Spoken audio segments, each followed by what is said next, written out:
Bismillahi walhamdulillahi wassalatu wassalamu ala rasulillah wa ala alihi wa sahbihi wa man walah wa man ittaba'a hudah ila yaumin nalqah amma ba'd. Kaum muslimin wal muslimat rahimani wa rahimakumullah wa a'azakumullah yang senantiasa dirahmati oleh Allah Subhanahu wa taala.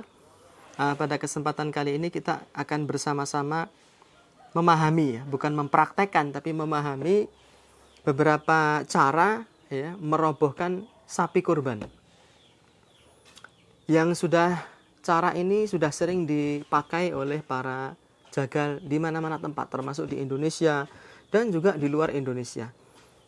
Nanti kita akan sampaikan beberapa cara dan ada cara-cara yang mungkin selama ini kita belum mengetahuinya. Mudah-mudahan dengan memahami macam-macam cara ini kita menjadi dimudahkan oleh Allah Subhanahu wa taala di dalam menjalankan ibadah kurban di masa-masa pandemi ini. Ada beberapa hal yang perlu kita siapkan. Yang pertama adalah sapi, karena kita hanya memahami, tidak praktek langsung, maka kita menggunakan boneka, sapi-sapian. Ini adalah mainan anak saya, tadi saya pinjam dan statusnya pinjaman harus dikembalikan. Kemudian kita menyiapkan tali. Kita menggunakan perbandingan ya. Jadi kalau dalam dunia nyata kita perlu menyiapkan 10 atau 13 atau 15 meter tali. Ya, 3 utas atau 2 utas, tergantung nanti metode yang akan kita gunakan. Kemudian kita juga menyiapkan pohon atau kemudian patok dari besi atau dari bambu yang kuat ya untuk mengikat si sapi ini. Metode yang pertama adalah metode Burley. Dia diberi nama metode Burley karena ditemukan oleh Dr. Burley dari Georgia, dari Amerika. Yaitu caranya kita menyiapkan sapinya ya, dan usahakan sapi itu dihadirkan di lokasi penyembelihan 1 hari sebelum disembelih. Karena kalau dihadirkan secara mendadak biasanya dia tidak bisa adaptasi, stres, kemudian muncul tanda-tanda dia akan ngamuk. Ya, seperti tidak kooperatif, kemudian matanya jelalatan, ekornya ini menjadi naik ke atas begini. Dan kakinya loncat-loncat, itu pertanda bahwa dia sedang stres. Maka perlu untuk dihadirkan 1 hari minimalnya sebelum hari penyembelihan. Metode Burley ini yang pertama kita ikat leher yang ada sapi itu biasanya sudah ada talinya ya. Tali yang mengikat leher kita ikatkan di tiang ini dengan ikatan yang kencang, ikatan yang kuat ya, supaya dia tidak lepas. Kita ikatkan seperti ini. Sudah ada gambaran? Kemudian kita mengambil 15 meter tali tambang. Ya, dan saya merekomendasikan untuk menggunakan tali webbing. Tali webbing itu tali yang bentuknya pipih lebar. Sehingga tidak akan melukai telapak tangan kita dan juga tidak akan melukai si sapi.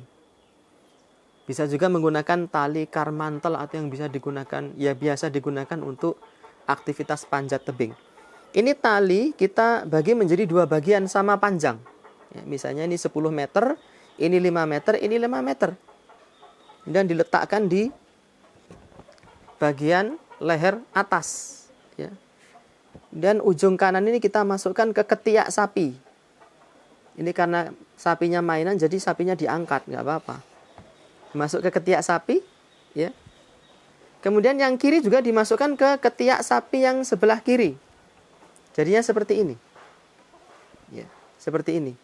Ya, bisa dilihat di video dari arah belakang. Setelah itu kita tarik ke atas, ke punggung, silangkan begini.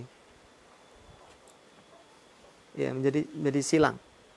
Terus kita masukkan dua-duanya ke ketiak kaki belakang. Masukkan ke ketiak kaki belakang sapi. Ini kok sulit banget ini. Nah, ini karena terlalu pendek saya memasang talinya ya. Kemudian 2 tali ini ditarik ke arah belakang 1 garis lurus. Antara yang menarik dengan badan sapi dengan tiang yang pertama itu 1 garis lurus. Ya, ditariknya tidak boleh secara mendadak, pelan-pelan saja. Pelan tapi pasti ditarik ke belakang begitu, maka nanti dia akan jatuh. Bisa jadi jatuhnya ke arah kiri. Bisa jadi jatuhnya ke arah kanan, dan itu tidak masalah. Mau ke arah kiri, nanti kita atau dia jatuh ke sini misalnya. Setelah sapi jatuh, ini tali yang di belakang tidak boleh dikendor. Karena kalau kendor dia akan bangun lagi. Ditarik, setelah itu dia jatuh, kaki-kakinya diikat menjadi satu, ya. Kemudian setelah keempat kakinya diikat menjadi satu, kemudian ekornya dipegang dari arah belakang, dan orang yang memegang tidak boleh berada di sisi sini. Ya, tidak boleh ada di lokasi ini. Berbahaya sekali. Ya, meskipun dengan alasan dia memegang gelambir sapi, dia tidak boleh ada di sini, tidak boleh ada di sini, tidak boleh ada di sini. Tetapi dia memegang dari arah belakang sapi. Yang memegang gelambir ada di sini, jagalnya ada di sini. Seperti itu. Kemudian kita melakukan pemotongan bisa dengan metode tarik dari arah bawah kemudian ditarik ke atas. Jika pisaunya tajam, maka penyembelihan bisa dilakukan dengan cepat. Tetapi untuk metode tarik ini diusahakan kepala sapi itu mengambang ke udara agar ada ruang untuk golok. Jadi ada ruang untuk golok, kemudian kita tarik begini. Tapi kalau menggunakan metode dorong ini, moncong sapi kita arahkan ke arah udara, baru kemudian ya kita gorok seperti ini. Itu adalah metode yang pertama yang dikenal dengan metode burle. Kaum muslimin rahimani wa rahimakumullah wa a'azakumullah yang senantiasa dirahmati oleh Allah Subhanahu wa taala. Kemudian metode yang kedua itu disebut dengan metode reef. Disebut dengan metode reef. Caranya sama. Yang pertama kita ikatkan tali yang ada di leher ke tiang atau ke pohon, pokok pohon yang kuat. Kemudian kita ambil satu utas tambang panjangnya kira-kira 15 meter ya. Kita ikatkan ke lehernya. Ya, dengan simpul hidup, bukan simpul mati. Seperti tali lasso itu. Tapi dipastikan dia kuat ya. Simpulnya. Jadinya seperti ini. Kita tarik ke belakang ya. Kemudian kita tahan ini. Kita tarik ke bawah. Lalu ujungnya dimasukkan ke sini. Ujungnya dimasukkan ke sini. Maka akan jadi seperti ini. Ya. Akan menjadi seperti ini tampilannya. Seperti jahitan sum. Ibu-ibu yang biasa menjahit ujung pakaian dia biasanya pakai jahitan model sum. Kemudian kita tahan di sini, kira-kira di pinggang. Ya, kita tarik ke bawah lagi. Lalu dimasukkan lagi ke sini. Ya. Dimasukkan ke sini sehingga jadinya seperti ini. Sama dengan yang depan. Tapi berarti ada 3 simpul. 1 simpul di leher. Kemudian di dada. Kemudian di pinggang. Kemudian ditarik ke arah belakang dengan pelan dan pasti. Ya, tidak boleh mendadak. Tapi pelan-pelan saja. Bisa 1 orang atau 2 orang. Maka dia biasanya akan jatuh ke arah sini. Gelimpung seperti itu. Kalau sudah jatuh ini tidak boleh dilepas. Harus tetap ditarik agar dia tidak bangun. Dan kaki-kakinya diikat. Setelah itu dilakukan proses penyembelihan. Bisa juga dia jatuhnya seperti ini. Ya. Ini metode reef. Dan 2 metode ini yang paling sering digunakan oleh banyak masyarakat kita di negeri kita. Ya, karena diyakini dia metode yang paling lembut. Membuat hewan kurban itu tidak tersakiti. Kaum muslimin rahimani wa rahimakumullah wa a'azakumullah yang senantiasa dirahmati oleh Allah Subhanahu wa taala. Itu adalah 2 metode yang paling sering dipakai. Dan di sana ada beberapa metode lain yang pernah saya lihat digunakan oleh masyarakat kita dan itu efektif juga untuk menumbangkan sapi dengan ukuran yang tidak terlalu besar. Dengan tenaga yang minimal, bahkan bisa dilakukan oleh 1 orang. Tetapi ada 2 tiang. 1 tiang untuk mengikat leher, kemudian tiang di belakang. Posisinya seperti ini. 1, 2, 3. Ada 2 tiang. Yang pertama kita tali, salah satu kaki belakang sapi dengan simpul hidup. Simpul hidup supaya kalau kita tarik dia bisa mengencang dengan sendirinya seperti ini. Kemudian kita ikatkan ke tiang yang kedua. 2 kali ikatan. belum diikat ya.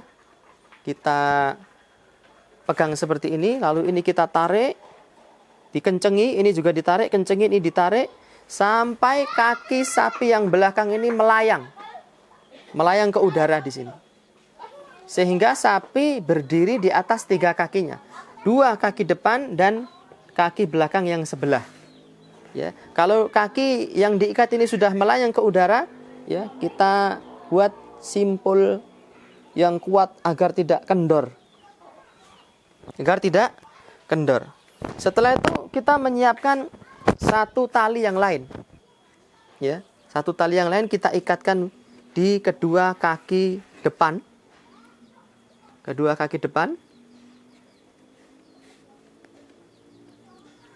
Seperti ini.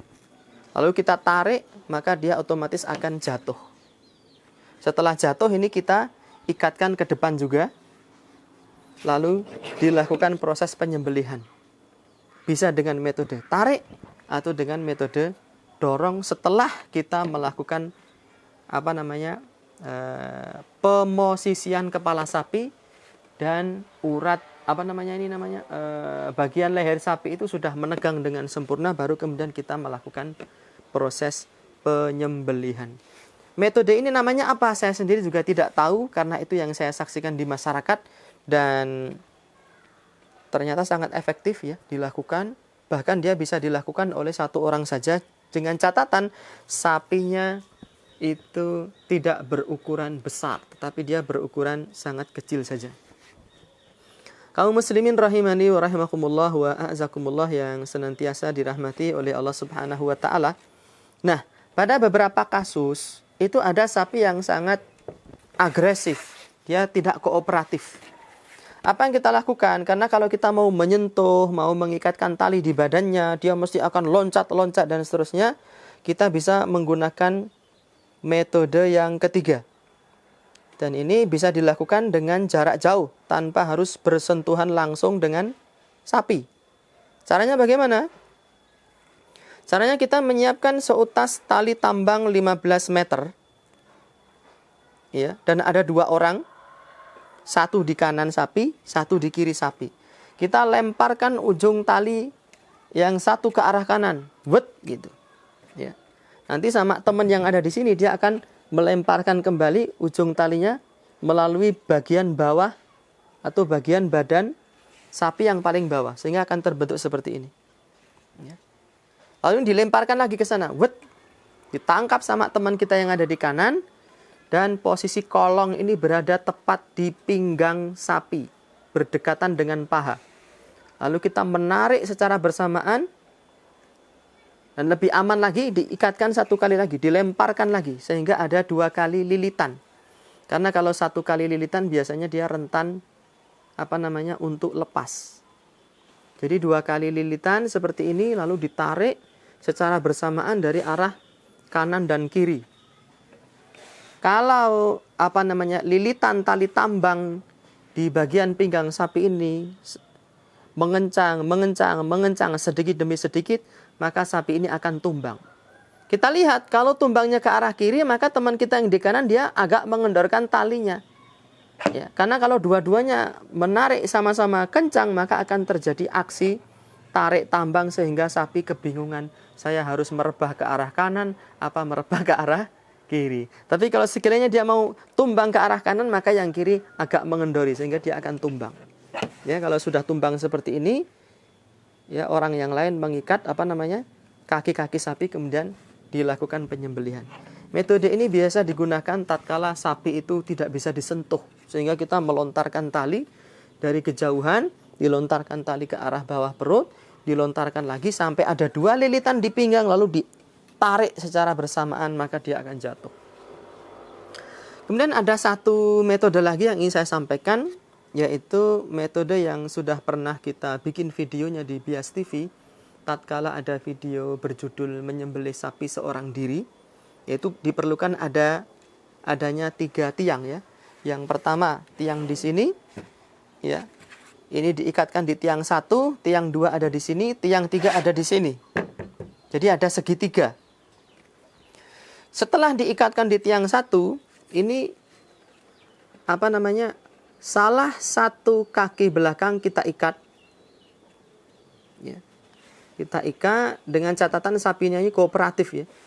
Kita ikat seperti ini, lalu kita ikatkan ke tiang. Gini. Setelah itu, tali yang ketiga gunakan untuk mengikat pinggangnya sapi. Lalu kita tarik dengan arah berlawanan. Di sini kakinya sudah terkunci dari arah kanan, lalu kita tarik ke arah kiri. Maka dia akan terjatuh. Setelah terjatuh, ujung tali yang ketiga ini kita ikatkan secara kuat, ya kita tarik seperti ini, jatuh dia. Karena kaki belakangnya sudah terkunci ke arah kanan, lalu kita tarik ke kiri, dia akan jatuh. Setelah jatuh, ini kita ikatkan ke tiang yang ketiga dengan kencang. Kemudian dilakukan proses penyembelihan dengan metode tarik ataupun metode dorong. Barangkali itu beberapa metode yang bisa kita sampaikan pada kesempatan kali ini. Mudah-mudahan dengan tutorial ini kita menjadi lebih paham tentang cara-cara merebahkan hewan kurban dengan baik, sehingga tidak diperlukan banyak orang dan juga tidak terlalu menyakiti terhadap badan hewan kurban tersebut. Wallahu ta'ala alam biswab. Wa sallallahu ala nabiyyina Muhammadin wa alihi wa sahbihi wa sallam. Wa akhiru da'wana alhamdulillahi